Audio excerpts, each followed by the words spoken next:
Oh, this is my second one today. I got thinking again. When I was a corporal in the Marine Corps, I was stationed in Beaufort, South Carolina, VMFA 333, trip tray. Checked into the squadron. There was a gunny, and he automatically assigned me to day shift. And I went, "Excuse me? I don't work days." And he looked at me and he goes, "You don't work days? You're married." Whoa, yeah, put me on nights. I don't work with assholes. Assholes are on day shift. I don't do day shift. So the gunny put me on nights. Now Trip Tray was a carrier squadron, and they were having trouble with the parachute. So they ended up having to pull the chute and send it over to Hams, and Hams packed it in a bag and then put the chute. That's bullshit. I taught the night shift how to pack the parachute in the bag. Maintenance control kind of fired up the bullshit alert.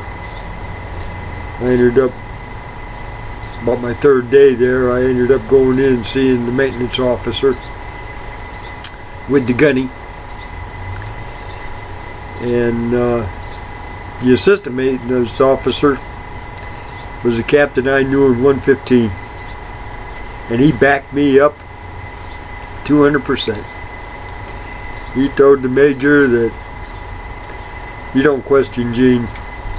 Gene knows what he's doing, and he'll teach Flightline how to pack that chute. Never had a trouble with chute after that, and did not have to do the crap of turning it in and getting a JCN for a parachute, because once that parachute is packed in the bag, that bag is pure hell to get into that chute door. But anyways, that's ancient history. But we had an inspection. Now, I'm a corporal. I got my Vietnam service and my National Defense ribbon. And we had a uniform inspection. So I'm standing out there. This LT gets in front of me, questions my Vietnam service, wrote me up for wearing that ribbon, and said that I'm going to go in for office hours. I'll tell you what, I looked at that lieutenant, didn't say nothing, kept my mouth shut.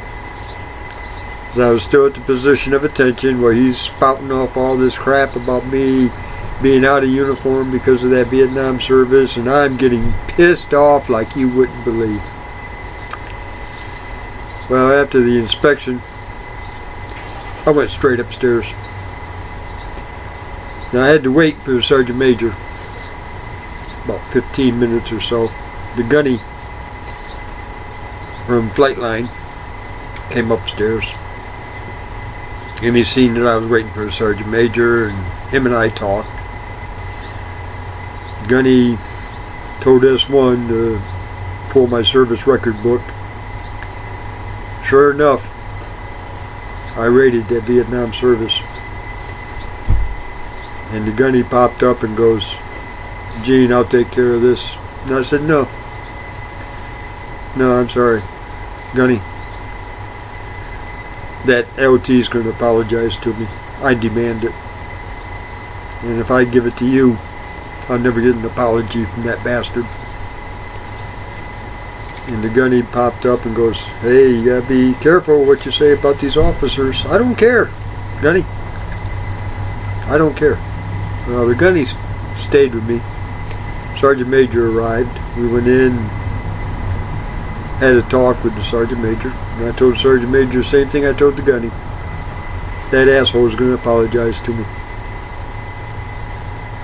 in front of Flightline, because he discredited me in front of my peers. Sergeant Major agreed with me. As we were leaving, Gunny and I was walking downstairs, and the Gunny popped up and goes, "Well, it looks like you're going to get what you want." And I said, "Yeah, sure looks that way, don't it? But if I would have given it to you,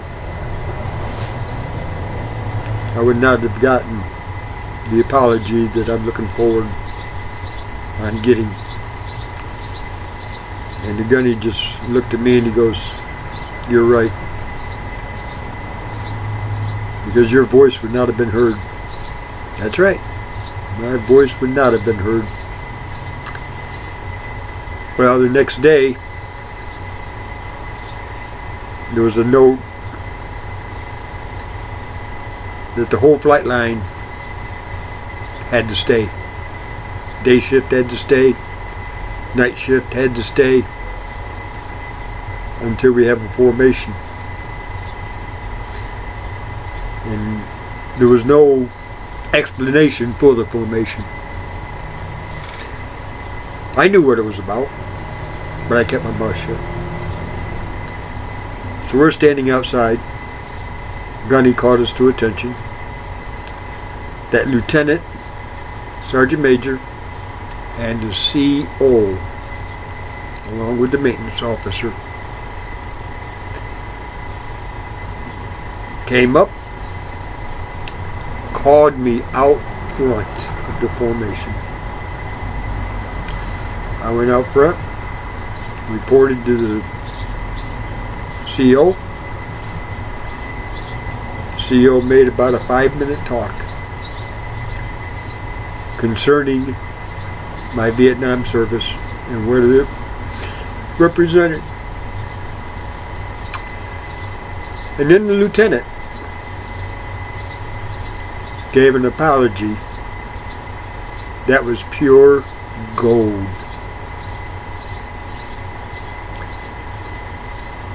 And he popped up when he got done apologizing and asked me to accept his apology. I stuck out my hand and told him that I accept the apology and I can understand why you did it. Because all that was explained by the commanding officer in his little spill concerning the way the Marine Corps operates and sending people here and there, in the country, out of country, rotating, and that you don't stay, and that people are constantly moving in, moving out, but you have to keep track, and it's up to the individual Marine to keep track of his medals and honors that he's got. So that was a result of the first inspection that I actually got gigged on in the inspection. It took longer for that apology than what it did for the inspection. And I tell you what, that just, talk about putting the world in the palm of your hand, that did it. Well, years later, I was a staff sergeant. Now, the Uniform Code of Military Justice. The uniform is very precise in the wearing of that uniform. The boot camp issued shirt that I was issued with the number 47 laundry mark in the lower left hand lapel, done with a magic marker in boot camp. You do not need the cliques. Now the cliques are the folds that go down the sides.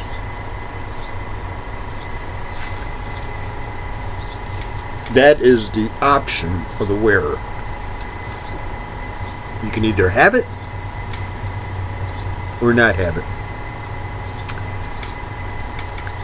Me, I don't wear, when I wear that cotton shirt, it has no pleats.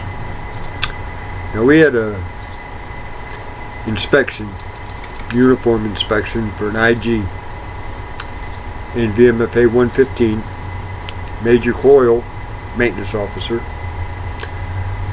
was doing the inspection. Now Major Coyle and I never saw eye to eye. Well, we did, but then we didn't. You know, we had our times, like the time he called me in from a 96 that I got to inspect an engine, and I refused the engine, and I ended up going in front of the Major Coyle in civilian clothes, because that's how I went to Hams to inspect the engine, was in civilian clothes, blue jeans and a t-shirt. And I had to remind Major Coyle that I was on the 96 and I got called in, and I'm not going to sign on an engine that could explode inside of an airplane, because the crack that I located was on the combustion chamber, and Hams admitted that they made a mistake. When that came in, they did not see the crack. In other words, they just probably didn't even look at it. They just assumed without doing their job. But that's Hams. Yeah. Anyway, Major Coyle gets in front of me and told me that I looked okay, but there was something missing, and he couldn't put a finger on it. So I'm going to pass you on this inspection. And he goes to the next guy. Well, the next guy was wearing one that had cleats in it. That's when he started doing the double take, going from him to me. Then he gets back in front of me. And he goes, "Staff Sergeant Taylor, you're out of uniform. What do you have to say for yourself?" And I looked at him and I said, "Excuse me, what do you mean I'm out of uniform? You don't have the folds in your shirt. Those folds are called cliques, Major. And according to Marine Corps order, it's the option of the wearer. This wearer don't like them. And when I wear my cotton shirt, I will not have them on my cotton shirt." Well, the Marine Corps requires you to have them. Therefore, you failed this inspection. Major, I'll be seeing the CO right after this formation. Major didn't say nothing. He just went on with the rest of the inspection. Well, we get done with that inspection. I go upstairs. Lieutenant Colonel Logan was the CO. Sergeant Major McKinney, I think his name is, Kenny. Sergeant Major Kenny. I went into Kenny's office, and Kenny looked at me and he goes, "Gene, I know why you're here." I said, "Yeah." This is bullshit. And I'm asking for an apology, just like I did when I was a corporal. How dare that man humiliate me? And Sergeant Major Kenny popped up and went, "Well, that's not my decision. That's going to be the skipper's." Okay. Well, you want to go and see the skipper? I sure do. So he looked up the order dealing with that shirt, because he knows that Lieutenant Colonel Logan is going to Colonel Logan looked at the whole picture. And he had to be shown the whole picture. That was part of Lieutenant Colonel Logan's policy. If you're going to do something, I want to know everything about it before you ask me my opinion. So anyways, we go in front of the skipper. And Sergeant Major Tinney told Colonel Logan what happened in the inspection, because the Sergeant Major was taking notes for the Major, because he was the rankingest officer. There was a captain and the Master Sergeant from Avionics doing the troops. But Major Coyle and the Sergeant Major was doing the staff and officers. Well, Sergeant Major Kinney did tell Colonel Logan, after Colonel Logan agreed that I should have gotten a noteworthy on that inspection. Sergeant Major Kinney popped up and says, well, it's Staff Sergeant Taylor's wish that a formal apology be brought out. And Colonel Logan looked at Sergeant Major and goes, who? Who? Colonel Logan looked at me, I looked at him, we both started laughing. Sergeant Major goes, Gene, damn it. Gene wants a formal apology. Colonel Logan goes, that's better. That's better. So Colonel Logan gets on the phone, calls the maintenance officer. He just so happened to be at his desk. Major Coyle came upstairs to the CO's office. Now at that time, Kenny and I are in his office. Colonel Logan chewed Major Coyle out. Failure to do your job as an officer, knowing the rules and regulations of the troops you were inspecting. They just read him the riot act and told him that there's going to be a formation and that you will apologize to Gene. Now Major Coyle just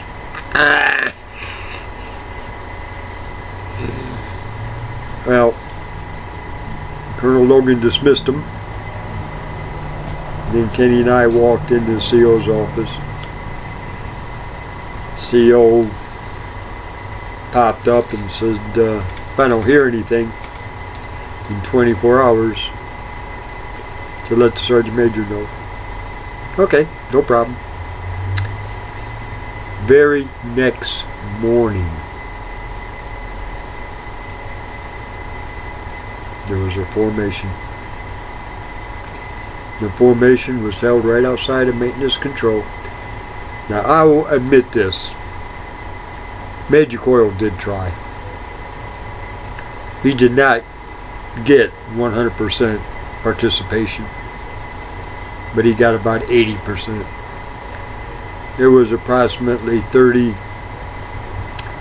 enlisted, and there must have been at least 24 officers that were standing in formation. Now I'm talking utilities, I'm talking civilian clothes. A couple guys was in PT gear. But the very next morning at 7:30, I walked into work. Because I always walked in at 7:30. Shift didn't start till 8 o'clock, but I had to have my coffee and cigarette before I started work. As I was walking into work at 7:30, the formation was outside of maintenance control inside the hangar because it was raining out. And I walked into the hangar and I'm walking to maintenance control and I see this crowd of people down there, all dressed different ways. All of a sudden there was the word attention. I kept walking. I wasn't part of that crap. So I walked up, and Major Coyle is in front of these guys, and he turned and saluted me. So I stopped and returned the salute, and then he apologized. And it was a humble apology for defacing him. And I did humiliate you without knowing what my job was. He repeated what Lieutenant Colonel Logan stated to him about him not being prepared to give the inspection. And he asked very humbly for me to accept his apology. Well, I saluted him, accepted the apology, shook his hand, and went in, had a cup of coffee and a cigarette.